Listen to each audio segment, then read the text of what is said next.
अपनी मंजिल को भुला के जिया तो क्या जिया, अपनी मंजिल को भुला के जिया तो क्या जिया, है दम तो उसे पार करके दिखा। लिख दे अपने खून से कामयाबी की कहानी और बोल उस किस्मत को, दम है तो मिटा के दिखा।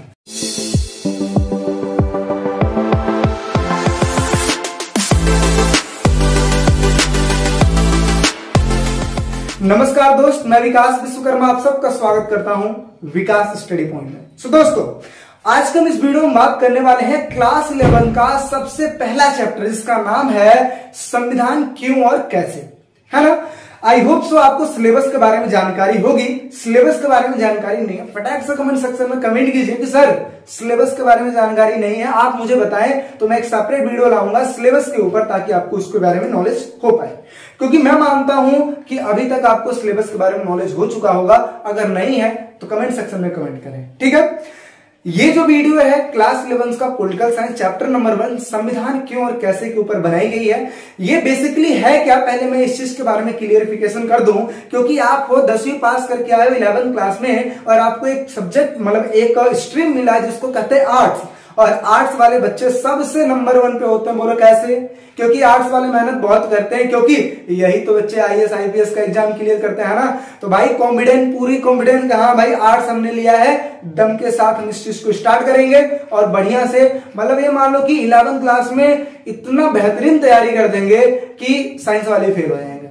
समझ आ गया ना। तो देखिए, संविधान क्यों और कैसे, ये चैप्टर का हमारा नाम है और ये है इंपॉर्टेंट वीडियो। और इंपॉर्टेंट वीडियो में क्यों बना रहा हूं, ताकि आपको इंपॉर्टेंट क्वेश्चन पता लग पाए, और साथ ही साथ इस चैप्टर को पूरा जितना भी चीज है ना चैप्टर में, सब का सब इस इंपॉर्टेंट वीडियो में आ जाएगा। क्यों आ जाएगा?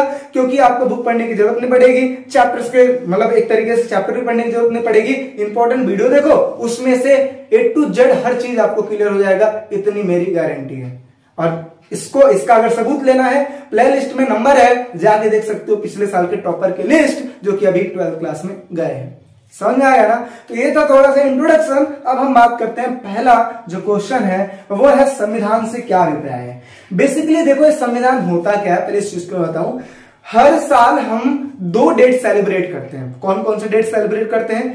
पहला करते हैं जी 26 जनवरी, दूसरा करते हैं 15 अगस्त। और कई सारे बच्चों को यह भी नहीं पता होगा कि 26 जनवरी क्या होता है, 15 अगस्त क्या होता है। देखिए, रियल फैक्ट बता रहा हूं मैं। कई सारे बच्चे जो इंस्टीट्यूट में आते हैं हमारे पढ़ने के लिए, उनको ये तक नहीं पता रहता कि 26 जनवरी क्यों मनाया जाता है, 15 अगस्त क्यों मनाया जाता है। क्योंकि इस दिन छुट्टी ही होता है ना। सब पतंग उड़ाते हैं, सबकी छुट्टियां होती हैं, इस वजह से कोई ध्यान देता नहीं है। हाँ, लेकिन ये है कि 25 जनवरी और 14 अगस्त को उनके बारे में बताया जाता है, अपने स्वतंत्रता गणतंत्रता के बारे में बताया जाता है, ये सारी चीज बताई जाती है ना। तो आप अपने दिमाग में 2 चीज रखिए। जो 15 अगस्त है उसको बोलते हैं स्वतंत्रता दिवस, क्योंकि 15 अगस्त 1947 को हमारा देश आजाद हुआ था। और दूसरा चीज है 26 जनवरी 1950 में हमारा संविधान लागू हुआ था। इस वजह से एक को हम स्वतंत्रता दिवस के रूप में मनाते हैं, एक को गणतंत्रता दिवस के रूप में मनाते हैं। समझ में आया? चलिए, तो सबसे पहले हम बात करते हैं एक्चुअल में संविधान है क्या। तो देखिए, जैसा कि आप देख सकते हैं, एक प्रकार की बुक है, नजर आ रहा है, जिसपे लिखा है कि भारत का संविधान, यानी कि द इंडियन कॉन्स्टिट्यूशन इसमें लिखा हुआ है। अब इंडियन कॉन्स्टिट्यूशन होता क्या है, पहले इस चीज को समझिए।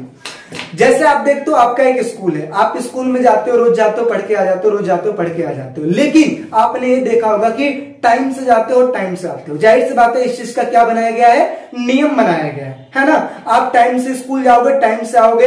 अगर मॉर्निंग में मैं बात करूं तो लड़कियों को 7:30 बजे एंट्री हो जाती है, 12:30 बजे छुट्टी हो जाती है। लेकिन अगर कोई बच्चा 9 बजे एंट्री करना चाहे तो उसको मिलेगा क्या एंट्री? नहीं मिलेगा ना, क्योंकि वहां पे भी क्या बनाया गया है, नियम बनाया गया है।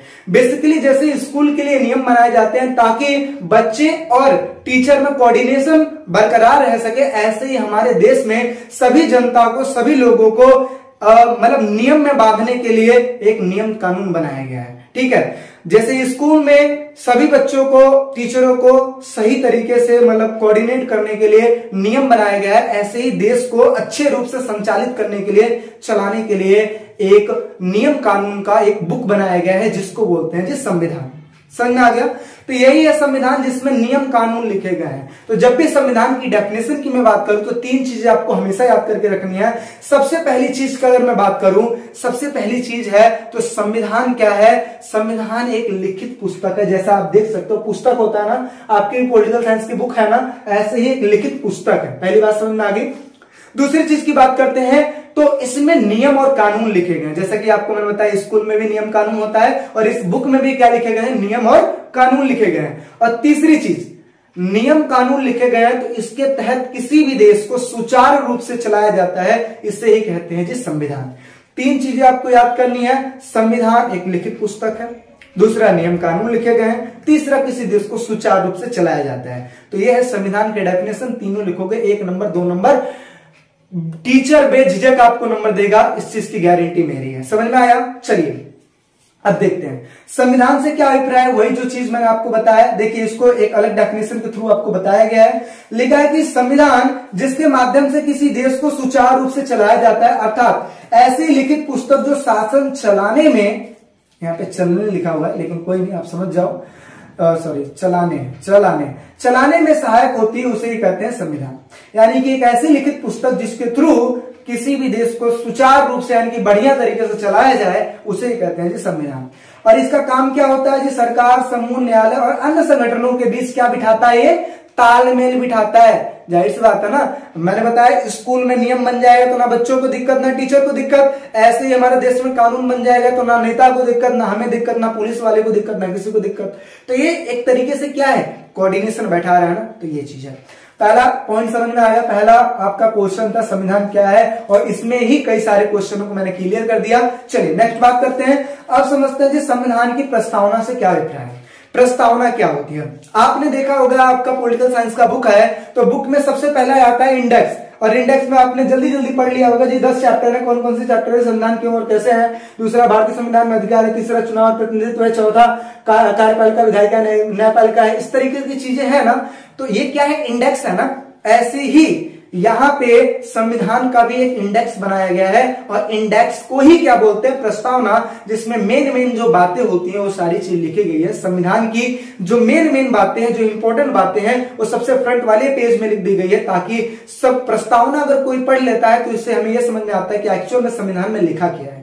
जैसे आपके बुक के बारे में नॉलेज अगर हमें जानना है तो आपका इंडेक्स पढ़ना पड़ता है, ऐसे ही संविधान के बारे में अगर हमें जानना है तो उसका इंडेक्स अगर पढ़ लेते हो, उसकी प्रस्तावना पढ़ लेते हो, तो कुछ ना कुछ जानकारी आपको हो जाती है संविधान के बारे में। समझ में आया ना? चलिए जी, अब हम बात करते हैं, यही लिखा है कि संविधान का प्रारंभिक परिचय ही संविधान की प्रस्तावना है, यानी कि एक तरीके से परिचय ही। आगे भारतीय संविधान की प्रस्तावना किसने पारित की थी जी? जवाहरलाल नेहरू पारित किए थे। और इन्होंने जब प्रस्तावना पारित किया था तो उद्देश्य प्रस्ताव जब इन्होंने लाया था, जैसे होता है कोई भी काम होता है तो मोटिव एक होता है ना, एक उद्देश्य होता है ना। जैसे आपने अपने पापा से कहा जी मुझे एक फोन चाहिए, पापा ने कहा जी क्यों चाहिए, क्या जरूरत है फोन की? तो आपने अपना एक उद्देश्य बताया, एक मोटिव बताया कि मुझे फोन इस वजह से चाहिए क्योंकि मैं इसमें अच्छा पढ़ाई करूंगा और अच्छा नंबर लाऊंगा। पापा ने कहा चलो ठीक है, तुमने ऐसा बात कर दिया कि अच्छा नंबर लाओगे, ले लो जी एक फोन ले लो। तो अब आपका वो क्या बनता है, रिस्पॉन्सिबिलिटी क्या बनती है कि उनकी बातों को जो आपने बोला है अच्छा नंबर लाने की उसको पूरा करो जी। तो ऐसे ही जब संविधान बनाया गया था तो उस टाइम पे उद्देश्य पारित हुआ था संविधान का, तो उसी टाइम पे प्रस्तावना की भी जिक्र की गई थी। आगे अगर मैं प्रस्तावना की बात करूं तो सर्वप्रथम अमेरिकी संविधान में इसको समाहित किया गया था, यानी कि अमेरिकी संविधान में सबसे पहले प्रस्तावना लिखी गई थी। तो इस तरीके से अन्य देश है वो भी अपने प्रस्तावना लिखने लगे। नेक्स्ट बात कर लेते हैं। अब हम ये समझते हैं जी संविधान की आवश्यकता है, मतलब क्यों आवश्यकता है। तो देखिए संविधान की आवश्यकता क्यों होती है? ताकि देश को सुचारू रूप से चलाया जा सके। दूसरी बात करें तो सर्वोच्च कानून बनाया जा सके। सर्वोच्च कानून का मतलब क्या है? अभी हमने समझा संविधान में कानून लिखे गए, बढ़िया से बढ़िया कानून लिखे गए, तो यही लिखा है सर्वोच्च कानून को बनाने के लिए। साथ ही साथ अगर देखा जाए तो शासन व्यवस्था को तरीके से चलाने के लिए, यानी कि शासन व्यवस्था जो चलेगी तरीके से चलेगी, उस चीज के लिए हमें संविधान की आवश्यकता पड़ती है। आगे यह स्पष्ट करता है कि समाज में निर्णय लेने की शक्ति किसके पास होगी। यह भी संविधान स्पष्ट करता है कि समाज में शक्ति मतलब कोई भी काम करना है तो डिसीजन कौन लेगा। जाहिर सी बात है, हमें पता है कि संविधान में चुनाव के बारे में लिखा गया है, जो हम नेता वेता चुन लेते, विधायक चुन लेते हैं, पीएम चुन लेते हैं, बहुत सारे नेताओं को हम चुनते हैं ना, इन सभी चीजों के चुनाव के बारे में संविधान में लिखा गया है। तो संविधान ही तो तय कर रहा है कि किस व्यक्ति को मतलब कौन सा व्यक्ति चुनाव में खड़ा हो सकता है और कौन सा व्यक्ति जीतेगा तो कौन सा व्यक्ति क्या निर्णय ले सकता है। तो ये सारा चीज कहाँ लिखा है, संविधान में लिखा गया ना। तो यही लिखा है कि यह स्पष्ट करता है कि समाज में निर्णय लेने की शक्ति किसके पास होगी। आगे समझते हैं। यह संविधान यह भी तय करता है कि सरकार का निर्माण कैसे होगा, यानी कि इसका चुनाव कैसा है, निर्मित कैसे होगा, बनेगा कैसे, सरकार कैसे बनेगी, ये भी संविधान तय करता है। साथ ही साथ बढ़े तो संविधान सरकार द्वारा अपने नागरिकों पर लागू किए जाने वाली कानूनों की सीमा तय करता है, यानी कि जो भी कानून लागू करेगा सरकार उसकी सीमा क्या है। यानी कि आपको पता है हर एक चीज की एक सीमा होती है। अगर किसी ने चोरी कर लिया तो एक सीमा होती है कि इसको 2 साल के लिए सजा दे दो, 3 साल के लिए सजा दे दो, ये सारा संविधान में लिखा गया ना। तो एक सीमा डिसाइड कर दिया कि आपको सिर्फ 3 साल की ही सजा होगी। ये क्या हुआ, एक तरीके से सीमा हुआ। अब किसी को कह दिया गया कि उम्र कैद की सजा है दी, तो एक सीमा ये भी डिसाइड कर, जब तक वो बंदा जीवित रहेगा तब तक उसको जेल में डालकर रखा जाएगा। लेकिन एक बात याद रखिए, ये पहले तो होता था कि मतलब उसको डाल के रखा जाता था पूरे, जब तक वो जिंदा है तब तक जेल में रहता था। लेकिन आज के क्राइटेरिया में क्या है, उसको एक सजा दी जाती है, चाहे 15 साल चाहे 20 साल, यही है पूरी उम्र की सजा। ठीक है ना, तो इस चीज को समझ के रखिएगा। आगे समझते हैं। आगे लिखा है कि नेहरू जी द्वारा 1946 में प्रस्तुत उद्देश्य प्रस्ताव के कोई 2 उद्देश्य लिखिए। यानी कि जो नेहरू जी ने जो उद्देश्य प्रस्ताव पारित किया था उसके कोई 2 उद्देश्य बताइए, उस चीज के ऊपर है। तो देखिए, पहला चीज तो यह है कि भारत एक संप्रभु गणराज्य होगा। इसका मतलब क्या हुआ कि मतलब भारत कोई भी डिसीजन लेगा अपने देश के बारे में तो कैसे लेगा, स्वतंत्र लेगा, किसी भी देश से पूछने की जरूरत नहीं है। तो इसी का मतलब होता है स्वतंत्र संप्रभु, यानी कि किसी दूसरे देश का किसी दूसरे देश पर कोई जोर दबाव नहीं है। दूसरा लिखा है कि भारत के सभी लोगों को सामाजिक, आर्थिक, राजनीतिक, न्याय, कानून के समक्ष समानता जैसे मौलिक अधिकारों की गारंटी दी जाएगी। यानी कि आपको पता है ना कि जो मौलिक अधिकार मिले, जो हमें फंडामेंटल राइट्स मिले, जो कि हम 8वीं 7वीं है ना 9वीं 10वीं हर जगह पे हमने पढ़ा है, तो वही फंडामेंटल राइट्स जो मौलिक अधिकार होते हैं हर एक व्यक्ति के लिए इंपॉर्टेंट होते हैं। और इन सभी चीजों की बात की गई थी जी जब जवाहरलाल नेहरू ने उद्देश्य प्रस्ताव पारित किया था, तो उसमें इन सभी चीजों की बात की गई थी। समझ में आ गया। चलिए जी, आज का प्रश्न क्या है। आज का प्रश्न 12वीं का भी सेम ऐसे ही इंपॉर्टेंट क्वेश्चन की वीडियो आती है, वहां पे भी प्रश्न पूछा जाता है और सेम आपसे भी क्वेश्चन पूछा जाएगा। आज का प्रश्न क्या है, आज का प्रश्न आपसे ये रखा गया है कि भारत कब आजाद हुआ। जल्दी से कमेंट सेक्शन में बताइए, क्योंकि मैं चाहता हूं आप लोग को एक्सपर्ट बनाना। और एक्सपर्ट आप बनोगे कैसे, जब आप मेरे क्वेश्चनों का आंसर दोगे तब। दूसरा, 26 जनवरी और 15 अगस्त को किस रूप में मनाया जाता है, ये भी आप कमेंट सेक्शन में फटाक से बताइए यार, ठीक है ना। चलिए, और इसके अलावा देखिए, आपके बेहतर भविष्य के लिए, आपकी बेहतर पढ़ाई के लिए विकास स्टडी को बनाया गया है, विकास स्टडी पॉइंट को बनाया गया है, ताकि आपको हर एक चीज में जो भी आपको डाउट्स मिलते थे उस चीज को पूरा किया जा सके। समझ में आया।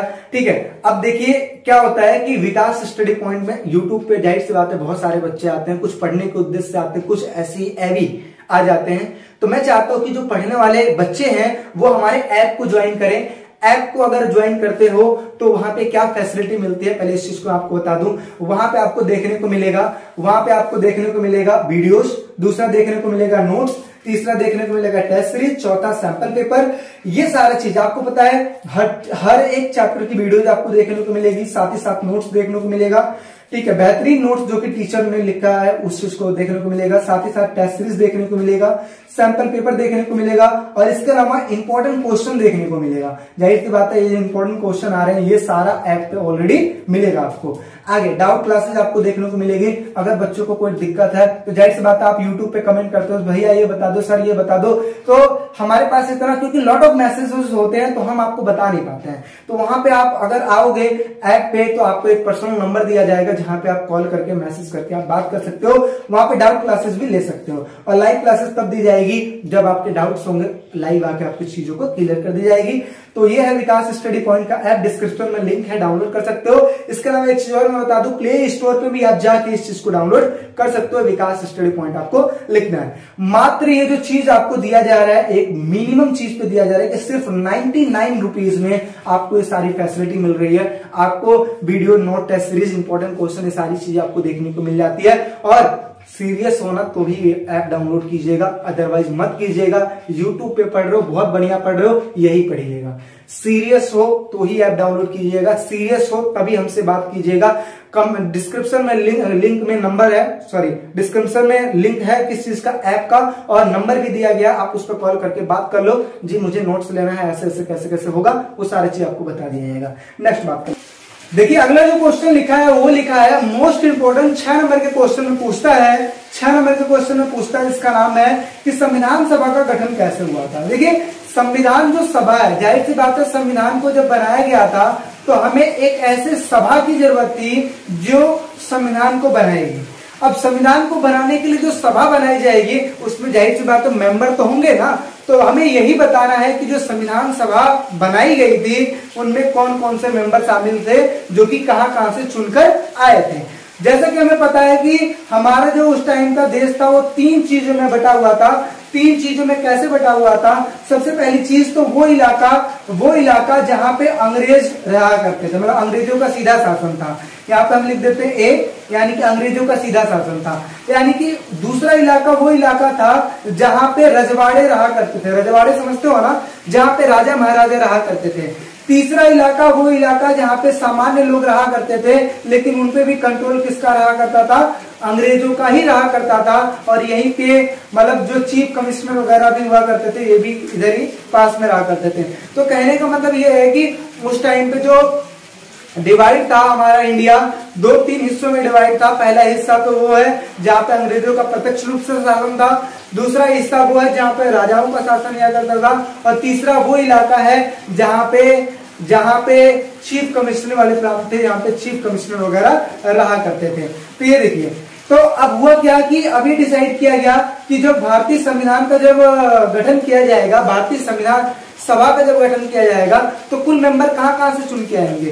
प्रत्यक्ष विधि से आएंगे कि अप्रत्यक्ष विधि से आएंगे? देखिए उस टाइम पे वोटिंग कराना संभव नहीं हो पाता, इस वजह से अप्रत्यक्ष विधि के द्वारा चुनाव किया गया। तो अप्रत्यक्ष विधि के द्वारा जब चुनाव किया गया तो हमें पता लगा कि टोटल जो मेंबरों की जो चुनाव हुआ है वो कितना हुआ? 389 मेंबरों का चुनाव हुआ है, जो कि अप्रत्यक्ष विधि के द्वारा हुआ था। अच्छा, 389 में से 292 जो सदस्य चुन के आए थे वो उस जगह से चुन के आए थे जहां पे अंग्रेजों का प्रत्यक्ष शासन था। जैसे यहाँ पे मैंने मार्क किया ना, ये अंग्रेजों का जो यहाँ पे प्रत्यक्ष शासन था वहां से 292 सदस्य चुन के आए थे। 93 सदस्य उस जगह से चुन के आए थे जहां पे रजवाड़ों का शासन था, यानी कि राजाओं महाराजाओं का शासन था, वहां से चुन के आए थे। और 4 ऐसे थे जो चीफ कमिश्नर प्रांतों से चुन के आए थे। तो इस तरीके से 389 जो बंदे चुन के आए थे वो अन्य अन्य जगहों से चुन के आए थे और अप्रत्यक्ष विधि के द्वारा चुन के आए थे। अब देखिए 10 लाख की संख्या में अब इतनी ज्यादा जनसंख्या थी उस टाइम पे कि अब प्रत्यक्ष चुनाव कर पाना तो असंभव था। तो इसी वजह से अप्रत्यक्ष विधि के द्वारा 10 लाख बंदों पे एक बंदे को सिलेक्ट किया गया। कैसे? जैसे आप देखते हो कि वैकेंसी निकलती है 1000, फॉर्म भरने वाले होते हैं लाखों में, तो लाखों में फॉर्म भरने वाले हैं, वैकेंसी है 1000। तो इसी तरीके से यहाँ पे भी जनसंख्या बहुत सारी थी, लेकिन सेलेक्टिव जो लोग थे वो थे कम। तो इसी वजह से 10 लाख लोगों पे एक बंदे को सिलेक्ट किया गया। तो इस तरीके से संविधान सभा के जो मेंबर थे उसको डिसाइड किया गया। समझ में आ गई चीजें? ये डायग्राम याद करके रखिएगा, ज्यादा यूजफुल रहेगा आप लोग के लिए। अब यहाँ से चीजों को हम क्लियर कर लेते हैं। देखिए क्या लिखा है कि संविधान सभा की प्रथम जो बैठक हुई थी वो हुई थी 9 दिसंबर 1946 की। अब ये जो संविधान सभा में जो मेंबर चुन लिए गए थे, अब इनकी बैठक भी हुई थी। तो कब हुई थी? 9 दिसंबर 1946 में। 1 नंबर का क्वेश्चन में आ सकता है, इंपॉर्टेंट है, याद करके रखिएगा। दूसरी चीज, आप इस इमेज को ध्यान में रखिएगा कि जाहिर सी बात है ऐसी ही संविधान सभा की भी इमेज, यानी कि खुद ही संविधान सभा की इमेज है। आगे 13 दिसंबर 1946 को पंडित जवाहरलाल नेहरू ने उद्देश्य प्रस्ताव पारित किया था, यानी कि संविधान का उद्देश्य प्रस्ताव पारित किया था। इस उद्देश्य प्रस्ताव को कब स्वीकार किया गया? 22 जनवरी 1947 को स्वीकार कर लिया गया था। और फिर क्या होता है कि इसकी जो दूसरी बैठक की जाती है 14 अगस्त 1947 को, और किस तौर पे की जाती है? विभाजित भारत के तौर पे की जाती है। तो जो सदस्यों की जो संख्या थी वो कम हो जाती है। अब इसका मतलब क्या है, इस चीज को समझेगा। सबसे पहले हम क्या समझे? सबसे पहले हमने समझा कि 389 सदस्यों को चुनाव हुआ था, चुन के आए थे। लेकिन जब 14 और 15 अगस्त को जब आजादी हमें मिली थी, तो उस टाइम पे जो पाकिस्तान से मेंबर चुन के आए थे वो पाकिस्तान चले गए, अब इंडिया वाले इंडिया में रह गए। तो जो तादाद थी वो कितनी कम हो गई, और कितनी हो गई? 299 हो गई। इसी चीज को बताया जा रहा है, इसी चीज को याद करके रखिएगा। आगे 1935 में स्थापित प्रांतीय विधानसभाओं के सदस्यों का अप्रत्यक्ष विधि से संविधान सभा के सदस्यों का चुनाव हुआ था, और संविधान सभा का रचना करीबन उसी विधि के अनुसार हुआ था जो कि ब्रिटिश मंत्रिमंडल ने एक कमेटी बैठाई थी जिसको बोलते हैं कैबिनेट मिशन। इसी के द्वारा संविधान सभा का गठन हुआ था। अब ये है क्या, इस चीज को समझिए। ये जो कैबिनेट मिशन है, बेसिकली जब हमारा देश आजाद होने को था, उस टाइम पे अंग्रेजों ने कहा कि हम आपके देश को आजाद करने वाले हैं, लेकिन आपको संविधान बनाना पड़ेगा, और संविधान हमारे परामर्श के द्वारा ही बनेगा। तो इसी की वजह से एक ब्रिटिश मंत्रिमंडल आया, और उसी ब्रिटिश मंत्रिमंडल, जिसका नाम था कैबिनेट मिशन, और कैबिनेट मिशन के थ्रू इंडिया का कॉन्स्टिट्यूशन बना। समझ में आ गया? आगे समझते हैं। अब एक कैबिनेट मिशन ने क्या क्या चीज किया? जैसे पहला, इन्होंने क्या किया कि हर एक प्रांत, देशी रियासतों के समूहों को उनकी आबादी के अनुपात में सीटें दे दी थी। जैसे आप देख सकते हो 10 लाख पे एक बंदे को चुना गया, इसी चीज की बात हो रही है। आगे समझते हैं कि ब्रिटिश सरकार के प्रत्यक्ष शासन वाले प्रांतों से कितने सदस्य चुने गए थे? 292, जो कि हमने पिछली ही बात कर लिया। यहाँ पे 292 सदस्य चुने गए थे। 93 कहां से चुने गए थे? रजवाड़ों से चुने गए थे। तो ये देखिए क्या लिखा है, 93 रजवाड़ों से चुने गए थे, और इसके अलावा 4 जो थे चीफ कमिश्नरेट प्रांतों से चुने गए थे। हर एक प्रांतों में जो सीटें दी गई थी वो 3 समुदायों को दी गई थी। कौन कौन से समुदाय के? तो मुसलमानों को, दूसरा सिखों को, तीसरा सामान्य वर्गों को। इस तरीके से सीटों को दिया गया था। आगे चलते क्या होता है कि 3 जून 1947 को योजना के हिसाब से विभाजन के पश्चात, जब भारत पाकिस्तान का जब विभाजन हो गया, उसके हिसाब से अब देखा गया तो वो जो संविधान में जो पहले जो सदस्य चुन के आए थे, जो कि पाकिस्तान से चुन के आए थे, अब वो जो है सदस्य नहीं रहे, क्योंकि वो पाकिस्तान से चुन के आए थे, वो पाकिस्तान में चले गए। अब सदस्यों की जो संख्या थी, जब 31 अक्टूबर 1947 को देखा गया तो कितनी थी? 292। इस चीज को याद करके रखिएगा। पहले कितनी थी? 389, उसके बाद कितनी होगी? 299। ठीक है, अब समझते हैं तो कितना हो गया? 299। और जिस टाइम पे संविधान पर हस्ताक्षर किया गया 26 नवंबर 1949 को, उस टाइम पे जो सदस्यों की संख्या थी 284 थी। यानी कि फाइनल तौर पे अगर बात किया जाए तो 284 जो सदस्य थे उन्होंने अंतिम तौर पर संविधान पर हस्ताक्षर किया था, जिसमें से 15 महिलाएं थी। कितनी थी? 15 महिलाएं थी। यहाँ पे देखो 12 महिलाएं लिखा हुआ है, कहीं पे 12, कहीं पे 15 है। तो इस वजह से आप 15 याद करके रखिएगा, इस 12 को काट दीजिए, क्योंकि 15 याद करके रखेंगे तो ज्यादा ही अच्छा है। ठीक है, हालांकि कई सारी जगहों पे मैंने चेक किया तो कहीं 12 लिखा है, कहीं 15 लिखा है, तो इसी वजह से, लेकिन मोस्ट प्रायोरिटी मैं देता हूं 15 को, इस वजह से याद कर रखिएगा 15 को। ठीक है, तो हमें क्या समझ में आया? संविधान सभा का गठन हुआ, अन्य जगहों से हुआ, और अप्रत्यक्ष विधि के द्वारा हुआ। पहले 389 थे, फिर 299 हो गए, और लास्ट तौर पे जिस टाइम पे साइन करने की बारी आई थी, उस टाइम पे 284 सदस्य उपस्थित थे, जिसमें से 15 महिलाओं ने साइन किया था। तो इस तरीके से संविधान सभा का गठन जो होता है वो हमने समझ लिया। अब हम आगे बात कर लेते हैं। अगला लिखा है कि संविधान के कार्य। तो कार्य क्या है? यहाँ पे मेनली 4 कार्य हैं, जिस चीज को मैं आपको समझा रहा हूं। यहाँ पे 4 कार्य हैं। कौन कौन से? इस चीज को समझिए। इसका जो प्रथम कार्य है वो है कि बुनियादी नियमों का एक ऐसा समूह उपलब्ध कराए जिससे समाज के सदस्यों में न्यूनतम समन्वय और विश्वास बना रहे। यानी कि एक तरीके से एक ऐसा नियम बनाया जाए, ताकि जितने भी सदस्य हैं उनमें समानता और समन्वय जो है स्थापित हो पाए। समन्वय का मतलब होता है वो तालमेल बिठाने वाली बात हो रही है। ठीक है, दूसरे की बात करते हैं। दूसरा कार्य, संविधान का दूसरा कार्य यह तय करना है कि समाज में फैसला लेने की शक्ति किसके पास होगी। जाहिर सी बात है, हमने अभी ये पढ़ा कि संविधान ये डिसाइड करता है कि सरकार का निर्माण कैसे होगा, और जाहिर सी बात है निर्माण होगा तभी तो सरकार हमारे लिए डिसीजन लेगी। तो दूसरा कार्य यही है कि समाज में फैसला कौन लेगा, यानी कि सरकार का निर्माण कैसे होगा, ये संविधान तय करेगी। ये यानी कि संविधान का कार्य हो गया। तीसरे की बात करते हैं तो तीसरा कार्य है कि वह सरकार द्वारा अपने नागरिकों को लागू किए जाने वाले कानूनों की कभी उनका उल्लंघन नहीं कर सकती। इसका मतलब क्या हुआ? इसका मतलब यह हुआ कि जो भी सरकार नियम बनाएगी, जो भी संविधान में नियम लिखा रहेगा और जिस चीज को लागू कर दिया जाएगा, उस चीज का ना तो उल्लंघन सरकार करेगी, ना तो उल्लंघन कौन करेगा? जनता करेगी। यानी कि जो भी संविधान में लिखा गया है उन्हीं सभी चीजों को फॉलो करके सरकार और नागरिक दोनों काम करेंगे। आगे चौथे कार्य की बात करें तो लिखा है कि संविधान का चौथा कार्य है कि वह सरकार को ऐसी क्षमता प्रदान करे जिससे वो जनता की आकांक्षाओं को पूरा कर सके। यानी कि सरकार को एक ऐसी क्षमता प्रदान कर सके जिसकी वजह से जो जनता है ना, जनता का जो आकांक्षा होता है, जनता मतलब जो सोचती है कि महंगाई कम होना चाहिए, ये कम होना चाहिए, हमारा देश तरक्की होना चाहिए, तो इन सभी चीजों को पूरा कर सके सरकार और एक न्यायपूर्ण समाज की स्थापना हो पाए जहां पे सभी लोग इक्वल हो, इस तरीके के समाज की स्थापना हो पाए। और ये है संविधान के प्रमुख 4 कार्य जिसको आपको याद करके रखना है। आगे बात कर लेते हैं संविधान सभा के उद्देश्य क्या थे। तो पहले उद्देश्य की बात करें तो ये कहा गया कि भारत एक स्वतंत्र और संप्रभु गणराज्य है। एक तो स्वतंत्र है हमारा देश और दूसरा है संप्रभु, यानी कि हमारा देश जो भी डिसीजन लेगा उसमें किसी दूसरे का इन्वॉल्वमेंट नहीं होगा, किसी दूसरे देश से पूछने की जरूरत नहीं है। साथ ही साथ देखा जाए कि भारत के पास स्वतंत्र संप्रभु गणराज्य क्यों है? क्योंकि भारत के पास अपना तिरंगा भी है, भारत के पास अपना राष्ट्रगान है, राष्ट्रगीत है, हर एक चीज है। तो इसी वजह से इसको स्वतंत्र संप्रभु गणराज्य को कहा जाता है। दूसरे की बात करते हैं तो देखिए क्या लिखा है, अल्पसंख्यकों, पिछड़े जाति तथा जनजाति दलितों और दूसरे पिछड़े वर्गों को समुचित सुरक्षा दी जाए। यानी कि ये भी बात की गई कि जितने भी पिछड़े जाति हैं, जनजाति हैं, जो भी लोग, जो इंडिया पाकिस्तान का जो विभाजन हुआ था, जो भी पाकिस्तान मतलब जो भी मुस्लिम जो लोग हैं वो तो पाकिस्तान चले गए थे, लेकिन जो मुस्लिम लोग इंडिया में बचे हैं उनको स्वायत्ता दी जाए, है ना, उनको विशेष छूट दी जाए। इसके अलावा ST SC OBC वालों को भी छूट दी जाए। तीन सभी चीजों की बात की गई थी। आगे गणराज्यों की क्षेत्रीय अखंडता, जल थल आकाश में इसके संप्रभु अधिकारों की रक्षा सभ्य राष्ट्रों के कानून और न्याय के अनुसार की जाएगी। यानी कि एक तरीके से देखा जाए तो कोई भी देश है तो 3 चीजों में जाहिर सी बात है सेना अपनी रखता है, तो जल थल और वायु सेना रखता है, ठीक है। और इस तरीके से हमारा देश जो भी रेगुलेट करता है, जो भी संविधान में लिखा गया है, उसी हिसाब से हमारे इन सभी चीजों को रेगुलेट किया जाता है ताकि हमारे देश की तरक्की भी हो सके और मान सम्मान भी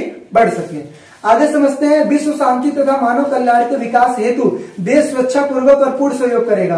कभी भी जब मानव कल्याण की बात आएगी तो उस टाइम पे जो हमारा देश है वो पूर्ण रूप से सहयोग करेगा सभी की, ठीक है ना। आगे समझते हैं, अगला लिखा है कि भारत के सभी लोगों को सामाजिक, आर्थिक, राजनीतिक न्याय और कानून के समक्ष समानता, प्रतिष्ठा और अवसर की समानता दी जाएगी। यानी कि सामाजिक, आर्थिक और राजनीतिक न्याय तो दिया जाएगा, साथ ही साथ कानून के समक्ष समानता और इसके अलावा अवसर की समानता भी दी जाएगी। आगे बात करते हैं तो संप्रभुता, स्वतंत्रता और भारत और इसके सभी संविधान के तमाम शक्तियों और सत्ता का स्रोत क्या है? जनता है। यानी कि आपने पढ़ा होगा लोकतंत्र का जो डेफिनेशन होता है, जनता का, जनता के लिए, जनता के द्वारा। यानी कि सरकार चुनता कौन है? जनता चुनती है। किसके लिए चुना जाता है? जनता के लिए चुना जाता है। और जाहिर सी बात है डिसीजन किसके लिए लेता है? जनता के लिए लेता है। तो इस तरीके से सबका सब जो स्रोत है किस चीज पर निर्भर करता है? जनता के ऊपर निर्भर करता है। तो इस चीज को याद करके रखिएगा। चलिए जी नेक्स्ट बात कर लेते हैं। अगला जो क्वेश्चन लिखा है वो देखिए क्या लिखा है कि भारतीय संविधान में किस देश से क्या लिया गया, यानी कि कौन से देश से क्या चीज ली गई है, इस चीज के बारे में बात की जा रही है। तो देखिए जो भारत का जो संविधान है वो विभिन्न देशों के संविधानों से कुछ ना कुछ चीजें ली गई है। देखिए इसके 2 कारण मैं अभी आपको बता देता हूं। पहली चीज तो ये, भारत ये चाहता था कि जो हमारा संविधान बने उसमें हर एक देश की अच्छाइयों को शामिल किया जाए। इस वजह से भारत ने अलग अलग जगहों से अलग अलग चीजें ली है और भारत के संविधान को एक बेहतरीन संविधान का दर्जा मिला हुआ है। दूसरी चीज की अगर मैं बात करूं तो दूसरा चीज ये है कि अब इसी चीज को जो कि हम एडवांटेज समझ के लिए थे कि हर एक जगह की अच्छाइयों को अपने देश में हम शामिल कर लेंगे, अपने देश के संविधान में शामिल कर लेंगे। अब कुछ लोग ऐसे हैं जो कहते हैं कि भारतीय जो संविधान उधार का दस्तावेज है। मतलब क्या है कि एक तरीके से उधार लिया है, चीटिंग किया है, यानी अन्य देशों से जो उसकी अच्छाइयों उसको ग्रहण किया है। कुछ लोग कुछ और कहते हैं, कुछ लोग कुछ और कहते हैं। कुछ लोग कहते हो जो आपने देखते हो फूल का जो गुलदस्ता होता है जिसमें बहुत सारे फूल होते हैं, अलग अलग डिफरेंट कलर के होते हैं, तो कुछ लोग भारतीय संविधान को फूल का गुलदस्ता कहते हैं, जिसमें अन्य अन्य प्रकार के फूल लगे हुए हैं। ठीक है, तो कहने वाले कुछ भी कर लेते हैं, लेकिन भारत का मोटिव यही था कि सभी देशों की अच्छाइयों को ग्रहण किया जाए और सभी देशों की तरह संविधान को बनाया जाए, ताकि सब में समन्वय और समानता स्थापित हो पाए। तो यही लिखा है कि भारतीय संविधान में किस देश से क्या लिया गया है, 6 नंबर के क्वेश्चन में पूछता है। तो ब्रिटिश के संविधान से क्या लिया गया है, तो लिखा है कि सर्वाधिक मत के आधार पर चुनाव में जीत का निर्णय। दूसरा चीज है, यानी कि आपने देखा होगा जो हमारे इधर कोई भी चुनाव होता है, उस टाइम पे जब चुनाव होता है तो जाहिर सी बात है जिसको वोट ज्यादा मिलता है वही जीतता है। तो ये जो प्रणाली है, ये जो पद्धति है, ये जो नियम है, कहां से लिया गया है, ब्रिटिश संविधान से लिया गया है। दूसरा, सरकार का संसदीय स्वरूप वही लोकसभा राज्यसभा, ये भी कहां से लिया गया है, ब्रिटिश सरकार से लिया गया, ब्रिटिश सरकार के संविधान से लिया गया है। आगे, कानून के शासन का विचार, ये भी कहां से लिया गया है, वही है ब्रिटिश के संविधान से। विधायिका में अध्यक्ष का पद और उसकी भूमिका कैसी होगी, ये भी वहीं से लिया गया है। कानून का निर्माण का जो विधि है, ये भी कहां से लिया गया है, ब्रिटिश के संविधान से लिया गया है। दूसरे की अगर मैं बात करूं तो अमेरिका के संविधान से क्या लिया गया है, मौलिक अधिकार। अब इस तरीके के जो क्वेश्चन है 1 नंबर में भी पूछे जा सकते हैं, 6 नंबर में भी पूछे जा सकते हैं, तो दोनों तरीके से आपको याद करके रखना है। आगे, न्यायिक पुनर्विलोकन की शक्ति और न्यायपालिका की स्वतंत्रता, ये कहां से लिया गया है, अमेरिका के संविधान से लिया गया है। न्यायिक पुनर्विलोकन क्या होता है, इस चीज को समझिए। न्यायिक पुनर्विलोकन का मतलब क्या होता है, एक तरीके से कोई भी डिसीजन जब हमारी न्यायपालिका लेती है, कोई भी डिसीजन हमारी न्यायपालिका लेती है और आगे चल के वो डिसीजन अगर गलत सिद्ध होता है, तो उस डिसीजन पे दोबारा डिसीजन लिया जाता है ताकि उस गलतियों को सुधारा जा सके। ठीक है, तो इसी को न्यायिक पुनर्विलोकन कहते हैं, यानी कि दोबारा से अवलोकन किया गया है उस चीज को। और न्यायपालिका की स्वतंत्रता तो आपको पता ही है कि कोर्ट वाले कभी दूसरे पे जोर दबाव धमकी से नहीं डरते हैं, और अपना डिसीजन खुलेआम बताते हैं। ठीक है ना, आगे समझते हैं। अगला, आयरलैंड के संविधान से क्या लिया गया है, तो राज्य के नीति निर्देशक तत्व लिए गए हैं। इसके अलावा फ्रांस का संविधान से क्या लिया गया है, तो स्वतंत्रता, समानता और बंधुत्व की सिद्धांत लिया गया है। इसके अलावा कनाडा के संविधान से क्या लिया गया है, तो सशक्त केंद्रीय सरकार वाली संगठनात्मक व्यवस्था ली गई है, और इसके अलावा अवशिष्ट शक्तियों का सिद्धांत लिया गया है। ये सारा चीज कनाडा से लिया गया है। तो इस चीज को आपको याद करके रखना है। पेपर में 1 नंबर के क्वेश्चन में, 6 नंबर के क्वेश्चन में दोनों पूछा जा सकता है। अब आपको कुछ महत्वपूर्ण डेट याद करनी है, क्योंकि इस डेट की वजह से आप लॉन्ग क्वेश्चन को भी बना सकते हो, शॉर्ट क्वेश्चन को भी बना सकते हो। जैसे पहले चीज, जब हमारा संविधान बना था तो उस टाइम पे कुल कितने अनुच्छेद, कुल कितने भाग और कुल कितनी अनुसूचियां थी, तो उस टाइम पे 22 भाग, 8 अनुसूचियां और 395 अनुच्छेद बनाए गए थे। तो इस तरीके से ये जरूर याद करके रखिए, क्योंकि 1 नंबर के क्वेश्चन में पूछा जा सकता है। और इसके अलावा कमेंट सेक्शन में जरूर ये बताइए कि आज के टाइम पे भारत का जो संविधान है उसमें कुल कितने अनुच्छेद है, कमेंट सेक्शन में बताइए। नहीं आता है वही बताइए, मैं आपको उस टाइम पे बताऊंगा, कमेंट सेक्शन में पिन कर दूंगा, आपको चीज समझ में आ जाएंगी। आगे, इसके अलावा संविधान को जब बनाया गया था कुल कितना समय लगा था, तो वो लगा था 2 वर्ष 11 माह 18 दिन लगा था। और इसके अलावा संविधान की जो बैठक हुई थी वो कितनी बार हुई थी, तो वो हुई थी 166 बार। इसके अलावा संविधान को बनाने में कुल कितना खर्चा आया था, तो वो आया था 6.4 करोड़ रुपए का खर्चा आया था। आगे, संविधान की 8 कमेटियां बनाई गई थी जो कि अलग अलग मुद्दों पे काम करेंगी। इस तरीके से 8 कमेटियां बनाई गई थी। डॉक्टर सच्चिदानंद जो थे, इनको स्थायी अध्यक्ष के रूप में चुना गया था। और इसके अलावा अगर मैं बात करूं तो विभाजन के बाद सदस्यों की संख्या कितनी बची थी, 299। ये तो आपको मैंने पहले ही बता दिया। आगे, अंतिम तौर पर 284 सदस्यों ने हस्ताक्षर किया था, जिसमें से 15 महिलाएं थी, ये भी आपको याद करके रखना है। आगे, क्रिप्स मिशन भारत कब आया था, 1942 में आया था। अभी आपने जो पिछला पढ़ा है ना, कैबिनेट मिशन, तो कैबिनेट मिशन किसने बनाया था, अंग्रेजों ने बनाया था। लेकिन इससे पहले क्रिप्स मिशन भी आया था भारत, वो भी इसी उद्देश्य से आया था। लेकिन क्रिप्स मिशन में भारत का व्यक्ति कोई नहीं था, इसी वजह से क्रिप्स मिशन का विरोध किया गया, उसको भगा दिया गया। और उसके बाद जब अंग्रेजों ने भेजा था कैबिनेट मिशन, जिसके थ्रू संविधान का निर्माण हुआ था, संविधान सभा का निर्माण हुआ था। आगे, 22 जुलाई 1947 को संविधान सभा द्वारा राष्ट्रीय ध्वज को अपनाया गया था। और 24 जनवरी 1950 को भारत के प्रथम राष्ट्रपति के रूप में डॉक्टर राजेंद्र प्रसाद को चुना गया था। और इसके अलावा 24 जनवरी 1950 को राष्ट्रीय गान तथा राष्ट्रीय गीत को अपनाया गया था। तो इन चीजों को आप याद करके रखिएगा, इंपॉर्टेंट क्वेश्चन में है। आगे समझते हैं, भारतीय संविधान सभा की गठन की कोई 4 कमियां बताइए, कोई 4 कमी बताइए। तो पहली चीज तो ये आपको मैंने पहले ही बता दिया कि इसका जो चुनाव हुआ था वो प्रत्यक्ष विधि से नहीं हुआ था, बल्कि किस विधि के द्वारा हुआ था, अप्रत्यक्ष विधि के द्वारा हुआ था। तो ये सबसे बड़ी कमी है, क्योंकि सभी को मौका नहीं मिला था। और यही देखो लिखा है ना, प्रांतों का अनुचित वर्गीकरण, अनुचित, उचित तरीके से नहीं हुआ था, अनुचित तरीके से वर्गीकरण किया गया था। तो ये होगी कमी।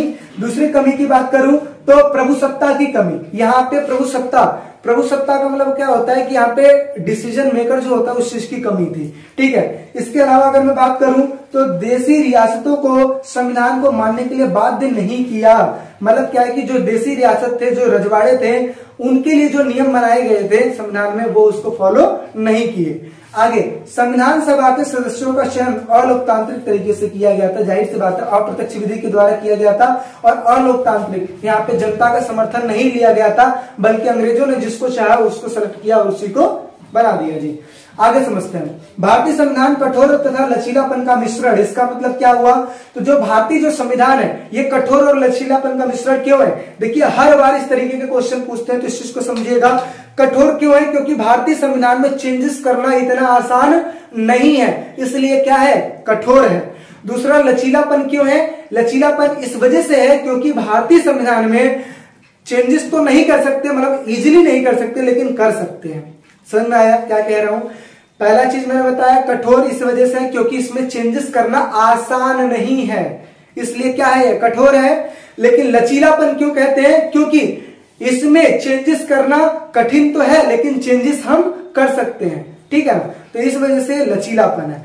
कई सारे ऐसे नियम हैं जिसको चेंजेस करने के लिए इतना ज्यादा समय नहीं लगता है, लेकिन कई सारे चेंजेस हैं जिसको चेंजेस करने में सालों का टाइम लग जाता है। ठीक है ना? तो यही चीज लिखा हुआ है। देखिए क्या लिखा है, जैसे आप देखते हो 370 की जो धारा बनाई गई थी, कितने टाइम पुरानी थी, लेकिन करते करते अभी जाके चेंज हुआ था ना, मोदी जी ने करवाया था उस चीज को। तो यही लिखा है कि भारतीय संविधान कठोर एवं लचीलापन का समन्वय है, यानी कि मिश्रण है। सैद्धांतिक तौर पर भारत का संविधान क्या है? कठोर है, क्योंकि अनुच्छेद 368 के अनुसार कुछ विषयों में संशोधन के विषय विशेष बहुमत की जरूरत होती है। मतलब क्या समझाया जा रहा है यहाँ पे? इसका कहने का मतलब यह है कि कुछ ऐसे मुद्दे होते हैं जिसमें जो चेंजेस करने वाली बात होती है ना, उसको चेंजेस करने के लिए विशेष बहुमत की जरूरत होती है। यानी कि विशेष बहुमत का मतलब होता है कि सबकी स्वीकृति होनी चाहिए, मतलब 2/3 लोगों की स्वीकृति होनी चाहिए, विधायकों का समर्थन होना चाहिए, तब जाके चेंजेस होगा, अदरवाइज चेंजेस नहीं होगा। इस वजह से कहा जाता है भारतीय संविधान में जो चेंजेस करने वाली जो प्रक्रिया वो काफी कठोर है। दूसरी तरीके से बात करें तो लचीलापन क्यों है? क्योंकि कुछ प्रावधानों में चेंजेस करने के लिए हमें विशेष बहुमत की जरूरत नहीं होती है, बल्कि साधारण बहुमत के द्वारा भी चेंजेस हो जाता है। इस वजह से इसको लचीलापन भी कहा जाता है। आगे समझते हैं, सिद्ध कीजिए कि भारतीय संविधान एक पुष्प गुच्छ की भांति है जिसमें सभी देशों से पुष्प समाहित हैं। तो इसका मतलब क्या है? जैसे कि मैंने आपको बताया ना स्टार्टिंग में कि एक तरीके से गुलदस्ता है। गुलदस्ता का मतलब क्या होता है? जिसमें बहुत सारे फूल लगे हुए होते हैं और डिफरेंट तरीके के फूल लगे होते हैं। तो वही लिखा है कि जो भारतीय संविधान है एक प्रकार का गुलदस्ता है जिसमें बहुत सारे फूल लगे होते हैं जो कि डिफरेंट कंट्रीज के हैं। तो वही है, क्योंकि हमारा जो संविधान बनाया गया है, संविधान तो कहने के लिए अपना है, लेकिन उसमें जो शामिल किया गया विभिन्न प्रकार के जो नियम कानून है जो कि दूसरे देश के लिए अच्छा है, उसी चीज को अपने देश में भी शामिल किया गया है। इसी वजह से इसको ये कहा जाता है। तो देखिए क्या लिखा है कि भारतीय संविधान एक पुष्प गुच्छ इस रूप में है कि इस गुच्छ में विभिन्न देशों से सिद्धांत रूपी फूल शामिल किए गए हैं, जो कि विभिन्न देशों की अच्छी बातों को संविधान में समाहित किया गया है। समझ में आ गया सारी चीजें? आई होप सो आपको समझ में आ गया होगा। अब देखिए इसके नोट्स आपको कहाँ मिलेंगे? आप विकास स्टडी पॉइंट को डाउनलोड कर लीजिए, इसका ऐप डाउनलोड कर लीजिए, वहां पे फ्री स्टडी मटेरियल है जहां पे आप इसके नोट्स ले पाओगे। अच्छा, एक चीज मैं आपको और बता दूं, इसमें लॉन्ग क्वेश्चन जो है, लॉन्ग क्वेश्चन का और डेफिनेशन चाहिए तो आपको भी वहां पे मिल जाएगा। तो फटाक से जल्दी से आप डाउनलोड कर लीजिएगा तो ज्यादा ही अच्छा रहेगा आपके लिए। बाकी वीडियो कैसे लगी कमेंट सेक्शन में जरूर बताइएगा। इतना मेहनत आप लोगों के लिए किया जा रहा है तो जाहिर सी बात है सब्सक्राइब जरूर कर लेना भाई। ठीक है, मिलते हैं नेक्स्ट वीडियो में अगले इंपॉर्टेंट चैप्टर के साथ। अभी के लिए टेक केयर, बाय।